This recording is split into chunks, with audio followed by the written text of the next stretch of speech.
que quando a gente, primeiro de tudo, quando a gente trata do Trump, é sempre muito difícil fazer qualquer avaliação mais racional, dada a notória instabilidade emocional e intelectual do presidente, que é uma pessoa que, pelo que se percebe nesses primeiros meses de governo, tem um comportamento absolutamente errático e irresponsável, né? O Trump ele conseguiu comprar briga com o mundo inteiro, e o que expressa, na minha opinião, justamente a decadência do poderio americano, do império americano, que tem na figura do Trump um sintoma de uma situação econômica e política e geopolítica muito precária. Quer dizer, os Estados Unidos vêm perdendo espaço no cenário mundial, perderam completamente a hegemonia em conteste que tiveram desde os anos 90, e a própria eleição do Trump já expressa justamente o estado de confusão política que o país vive. Mas falando especificamente desse tema da Venezuela, do envio de tropas ali para o Caribe, eu acho primeiro que é muito mais uma pirotecnia do Trump do que uma efetiva iniciativa no sentido de desencadear um conflito bélico. É evidente que quando se trata do Trump nunca se pode saber. É evidente também que as reservas de petróleo da Venezuela são um ativo importantíssimo, que os Estados Unidos sempre tiveram muito interesse, né? Os conflitos com a Venezuela não vêm do governo Trump. Todos os governos dos Estados Unidos nos últimos 10, 20 anos tiveram esse tipo de contencioso com a Venezuela. Mas, no caso específico do Trump, eu vejo muito mais um movimento errático do Trump no sentido de resolver os seus problemas políticos internos. Todas as pesquisas têm demonstrado que a opinião pública norte-americana, a última pesquisa deu 56% dos norte-americanos têm uma opinião negativa sobre o Trump. Ele começou, isso que está no seu primeiro ano de governo, em geral, um ano de lua de mel, né? Ele está, portanto, com uma impopularidade crescente.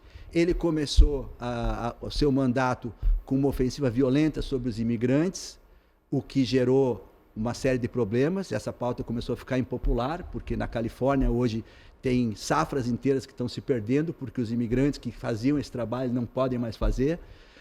A pauta da imigração ficou crescentemente impopular. Há movimentações e mobilizações em bairros das cidades como Los Angeles, Nova York, contra a polícia que faz raids tentando identificar imigrantes. Então, a pauta da imigração ficou impopular. Aí o Trump passou para outra pauta, que é a pauta do crime. E aí mandou tropas militares ocuparem a cidade de Washington. Isso também ficou impopular. Aí, bom, o próximo passo do Trump é criar mais um conflito, porque é assim que se move o governo do Trump. É um governo que se move na base de factoides e de conflitos, sempre tentando criar um inimigo contra o qual ele quer mobilizar o país inteiro. Então, na minha opinião, eu acho difícil, ainda que haja efetivamente o interesse norte-americano de tomar o petróleo da Venezuela.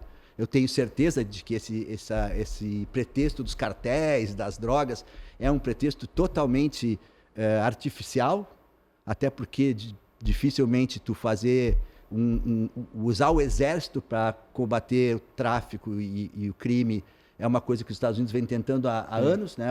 Há quase 40 anos que se tem a guerra às drogas. Sim. E isso nunca teve a menor possibilidade de resolver o problema.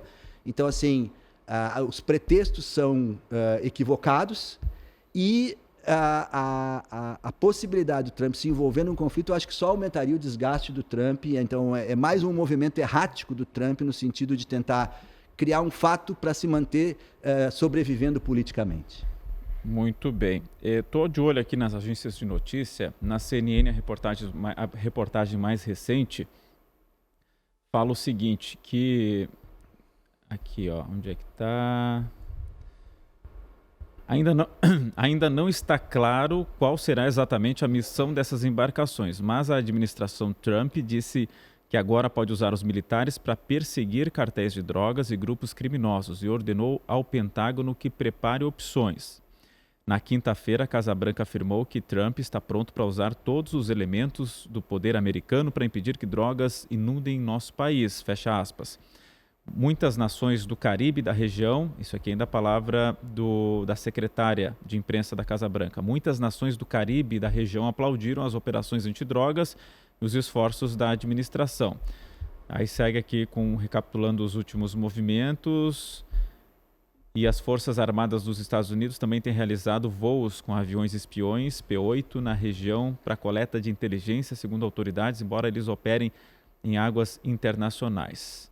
Bom, vamos lá. César Redel, uma análise inicial sua também sobre isso que a gente está enxergando e vendo agora dos Estados Unidos com a Venezuela, o deslocamento desses navios. O professor Tarson aqui fez uma série de considerações iniciais do ponto de vista dele, de entender de que o Trump tem uma ideia de tentar resolver os seus problemas políticos internos e que a justificativa dos cartéis não seria bem assim. Mas, enfim, quero ouvir a sua ideia inicial aqui para começar o programa. Boa tarde, muito obrigado pela presença mais uma vez aqui. Boa tarde, Léo Sabala, boa tarde, Tarson, boa tarde a todos os telespectadores aqui do Conversas Cruzadas. Eu acredito que é importante que a gente traga, Léo Sabala, principalmente os fatos, né? Claro que as análises muitas vezes são importantes também, as inclinações ideológicas muitas vezes acabam atrapalhando, né, a análise dos fatos. A questão do tráfico de drogas internacional é uma questão que preocupa a todos. É uma questão que me preocupa, é uma questão que preocupa o Léo Sabala, é uma preocupação que preocupa, né? Provavelmente o Tarson, acredito, né? Então nós temos hoje, né, o próprio escritório de drogas das Nações Unidas dizendo que a Venezuela é um hub, uma espécie de um hub logístico no Caribe, né, no tráfico de cocaína. Ou seja, há cartéis operando, né, justamente naquele território. A Venezuela funciona como uma espécie de hub logístico, justamente deste tráfico de drogas, né? E isso é uma questão que não é só o Trump que quer combater, né? Os líderes, inclusive hoje à tarde, líderes da própria região, se não me engano, do Equador, do Paraguai, da Argentina, já saíram em apoio também, né? Aqui há um outro aspecto interessante, que a quarta frota, essa justamente do Atlântico Sul, ela estava praticamente desutilizada no governo Biden, né? Mas interessa também o número, né, de envio de 4.000 fuzileiros e marinheiros.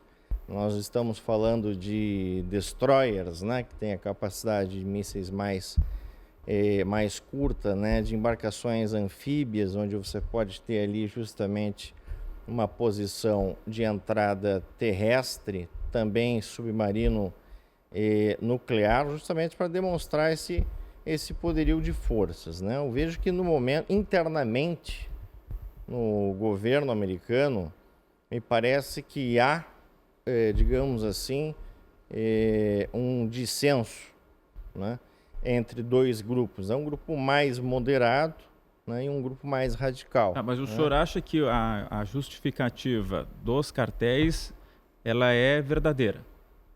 Sim, totalmente verdadeira, né? E não é o Trump que está dizendo isso, né? São todos os líderes internacionais e as próprias Nações Unidas, o escritório que faz o controle, né, desses movimentos, aos números justamente. E como é que nós vamos desconsiderar que existem aqui cartéis e tráfico de drogas? Isso seria impossível, né, do plano de vista da geopolítica internacional. Claro, podemos olhar isso a partir de um ponto de vista ideológico? Podemos.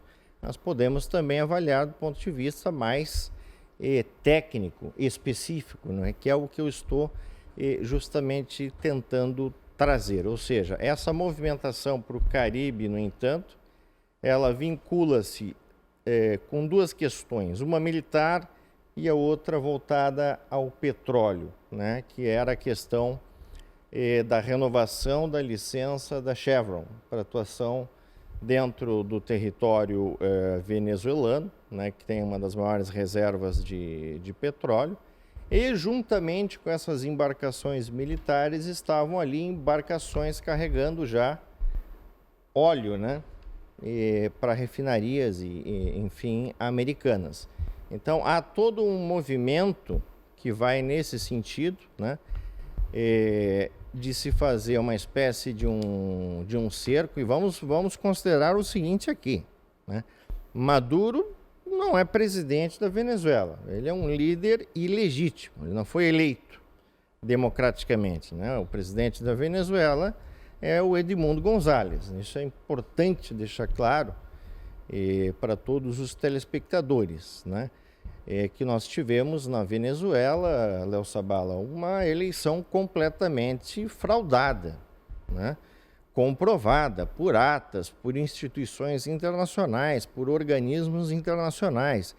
Estamos falando de um país que coloca a sua população à mercê da miséria. Estamos falando de um país onde se tortura a oposição, né? Então não há nenhum tipo de encantamento ou visão mágica de Maduro. Inclusive me parece, Léo, uma novela mexicana, quando eu vi o Maduro, né, dentro de mais... parece é uma imitação de um bunker militar, né? E ele vai receber ali o embaixador da Colômbia para dar uma medalha, eu acho que... E toda uma fantasia, né? Parece um filme, parece uma cena de um filme de terror, né? Ou de uma novela mexicana da pior espécie, né?